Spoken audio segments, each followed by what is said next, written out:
This NFT trader flipped his way from 500 ADA to a million ADA. That's basically like flipping from $500 to $500,000. And yeah, again, everyone wants to make fun of Cardano NFTs. But for me, $500,000 is very serious. There's nothing to laugh at. It's a very serious matter. So today we're gonna talk about all the tips, tricks, strategies for Cardano NFT flipping and why it's something you should probably seriously consider if you wanna make some money. And if you like and comment, I might even give out some Cardano to get your journey started. Okay, I'm with Fettuccine, one of the top Cardano NFT thinkers. You flipped your way from 500 ADA to well over 1 million in ADA. What is the biggest single win you had with Cardano NFTs? My best flip was a Space Bud, which is the first 10K collection on Cardano. That's kind of like the Bored Ape Space Buds, or it's like the Bored Ape. I would allude it more to it like CryptoPunks. I bought one for about 4,000 ADA, and I sold it for it was about 54,000 ADA. I sold it, which was equivalent of like $90,000, which was a really nice flip at that time. What's the biggest L you've taken on Cardano? We all like, you know, the ETHs, a lot of people like making fun of Cardano. Let's kind of lean into it. Is there a can you take big L's on Cardano NFTs? Yeah, I think that's an awesome thing. If there is a rug pull, if you're not losing one ETH on it, you're losing your like $20, $30. But my biggest L is I minted a one of like a really popular collection, and I traded it with another big collector in the Cardano space for his entire collection of this one particular artist, which was worth about like 50,000 ADA at the time. And the next week, the artist deletes his Twitter and just leaves his entire space. So he rugged me, and I lost the entire value of that trade. Now, one thing you mentioned was interesting. On ETH, you might lose one ETH where, you know, on Cardano, the losses might be a little bit smaller. So what is the actual trick and strategy here with the Cardano NFT flipping? Is it just show up every day, make little small gains, and keep flipping your way up? Yeah, I think that's a valid strategy. I mean, that would be like the Franklin of Cardano is just making a few ADA every day. I like to hold things. I try to target a 2x for every trade. I try not to be greedy. I think a lot of times people get burned is when they're holding out for a 10x and it never happens. If a 2x happens, I'm happy and I move on. If you told our grandparents or our parents that we were making 100% profit in 5 days, they would be over the moon. In NFT land, apparently it's like nothing great to be only doubling your money. So I think it's just restructuring your thought process to be like, wow, 15% growth in a year is pretty awesome. So why not stop at a 2x and then just get used to that? Now, Cardano NFTs have been pretty much blowing up when it comes to the ETH side of things, Solana side of things. I mean, the big Twitter spaces, the big influencers are all talking about it, but this is still a bear market. So what are some of the strategies you're using in this bear market to still make some gains with Cardano NFTs? I think it's the same strategy that I'm employing with Ethereum and Solana NFTs. It's consolidating any collection that isn't proving themselves. I'm looking to exit and then putting it behind the winners that I see. In any business, 9 out of 10 businesses fail their first year. And then expanding that timeline to 5 years, 10 years, another 9 out of 10 of those fail. So if we're living in this hyperspace of the NFT world, things are moving a mile a minute. You have to shorten that timeline to 1 month to 2 months, and 9 out of 10 of businesses are going to fail. So why would you spread your purchases so thin across all the board when you know that 90% of them are going to fail? So I'm trying to get those ones that I see as more likely to fail and bring them into those consolidated collections. And I'm firmly believing that the projects that survive this bear market are going to be the ones that truly thrive when things come back around. So if I could consolidate 100 projects that aren't going to make it into one that is, then that's a huge win. For the person out there who's an ETH maxi or Solana maxi and said, you know what, Fettuccine has convinced me, I want to start playing around on some Cardano NFTs. We love NFTs, like you said. What's the one thing they need to know about Cardano NFTs before they start buying them? Cardano is a tight group, very passionate. It is easy to make a name in the space because of the smaller size of the group. So if everybody knows each other and you're an Ethereum collector and getting exposed to Cardano, you're going to make waves in the space because they're so happy that somebody is actually paying attention to Cardano NFTs. Or if you come out like the wrong way to Cardano, then they'll all attack you at the same time because they are a very tight group. So I would come in with open arms or like open ears and try to experience it. You'll probably get the most engagement you've ever gotten on Twitter because the Cardano community runs hard. If you write, should I come into Cardano NFTs, I'm sure you'll get 500 likes and 500 comments on your tweet. So you think maybe one strategy for some of my ETH and Solana traders out there or influencers would be maybe, you could get lost in the shuffle on ETH and Solana. Cardano, you might be a bigger fish in a smaller pond. You might get better access to certain whitelists. You might be able to get into, certain alpha groups you weren't able.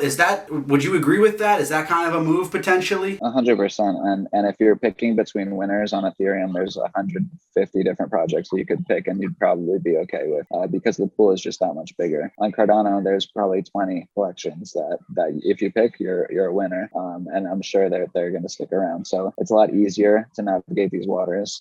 Like you just said, you'll get that warm welcome. If somebody has 50,000 followers in the Ethereum ecosystem and they come into the Cardano ecosystem where really there's probably like 3,000-4,000 people actively trading, you're going to make waves. We know about Space Buds, we know about Claymates, but what are some of the under the radar Cardano projects, or maybe some projects that haven't, gotten the full spotlight yet on the chain that you think you're a little bullish on, could have some movement in the future? So obviously Space Buds and Claymates, I think those are the number 1 and 2 always mentioned when people are coming to Cardano NFTs.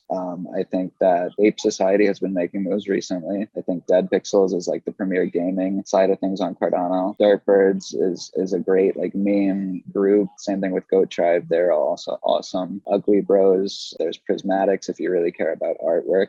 It's this awesome artist who she worked with DreamWorks and did the animation for Despicable Me 3, and she makes these beautifully intricate humans. And what Cardano NFT project has the most upside? I think all of them. Like there's so little attention and on it. Even like the top collection right now, it has a 2,000 USD floor. I think the upside is incredible. Once people start to realize that it doesn't really matter what blockchain is underlying it, it's a collectible, whether it's on Cardano or Solana. The ones that I'm putting my bet behind are these top projects of Playmates and Space Buds and Ape Society and Dead Pixels.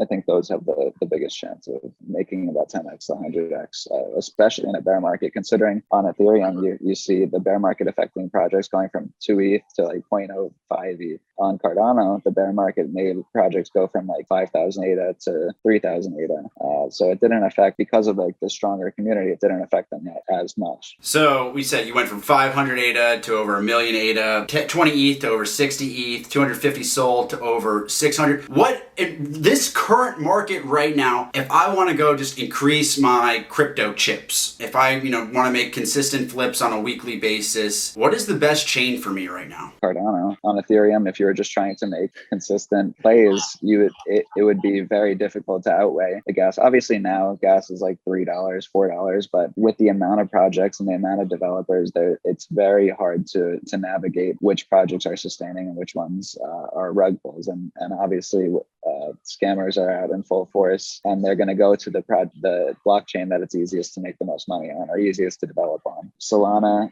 I think it's a similar ecosystem where a lot of the projects end up being rug pulls. On Cardano, as long as you have that guiding hand, people are very aware of which projects are around and sustained and which projects are sketchy. And you'll never get that direction to be minting a sketchy project. I think that's something that's really cool about the community, is whenever there's a red flag about a certain community, a certain project, then immediately it's called out by the entire community, and then the project has to delete their page and just move on. Would you agree that there is actually more upside with the Cardano blue chips right now, just because we've seen herds of people go to ETH, we see herds of people going to Solana? Cardano is still that kind of untapped ecosystem. Do you think that the Cardano blue chips actually have more upside than some of the other blue chips on different chains? I think it's a lot easier for a project like Cardano, where you see a $1 million purchase for the Bored Ape ecosystem. Yeah, you see a $1 million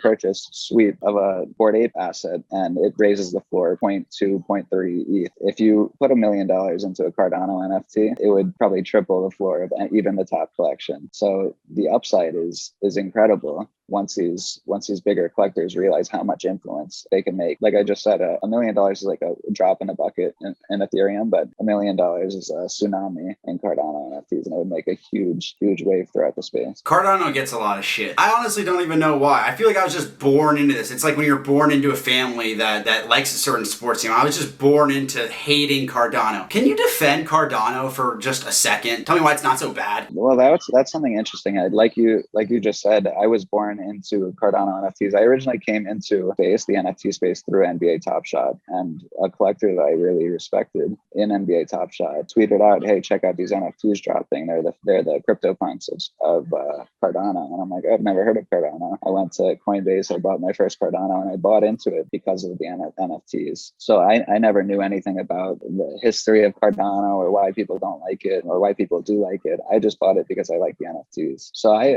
honestly, if you're looking at it from an NFT maxi point of view, there's no reason to be a part of Cardano, or no reason to be a part of Solana, or no reason to be a part of Ethereum. It's just being in a collector's market, and that's why collectibles market, and that's why I don't mind what chain I'm on. I just like collecting things. In terms of convincing somebody who's not interested in Cardano, I think the biggest convincer is this is the easiest place to get another 10,000 followers and influence and engagement, to make a name for yourself. If you wanted to become the next Bored Ape Yacht Club, if you're a creator, it's going to be pretty hard to do it on Ethereum, but a lot easier to do it on Solana or on Cardano, where these ecosystems are a lot smaller and it's a lot easier to make a name for yourself. You're somebody who dabbles in a bunch of different chains. It seems like everybody loves cross-chain NFTs right now. You're actually the founder of maybe one of my favorite cross-chain NFTs. Explain to me what's going on with the Hit Squad. So I have Angel Baby Hit Squad. It's an Ethereum NFT with Cardano utility. And by minting an Angel Baby Hit Squad on Ethereum, you connect your wallets and you get airdrops by some of the top artists and projects on Cardano for free. So we've already completed about 10 airdrops into your Cardano wallet featuring a bunch of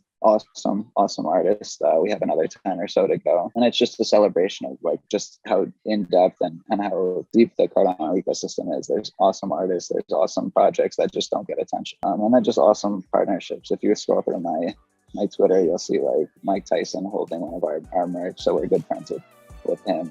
He's tweeted about Angel Baby Hit Squad a few times. Definitely follow Fettuccini on Twitter. And if you're as bullish as he is, and maybe even myself on Cardano NFTs, with the Demon Hit Squad, the Angel Baby Hit Squad, and give them a follow, because, am I allowed to say it? Yeah, I'm allowed to say it for this one. We're still early, apparently, when it comes to Cardano NFTs. So thanks to my guy Fettuccini for coming on today. And that's the video for today, guys. Make sure to like and comment. Maybe I'll give out some Cardano to a couple commenters to just get the journey started. Make sure to follow my guy Fettuccini, and as always, whether you're flipping on Cardano, Solana, or Ethereum, remember to say gang, gang.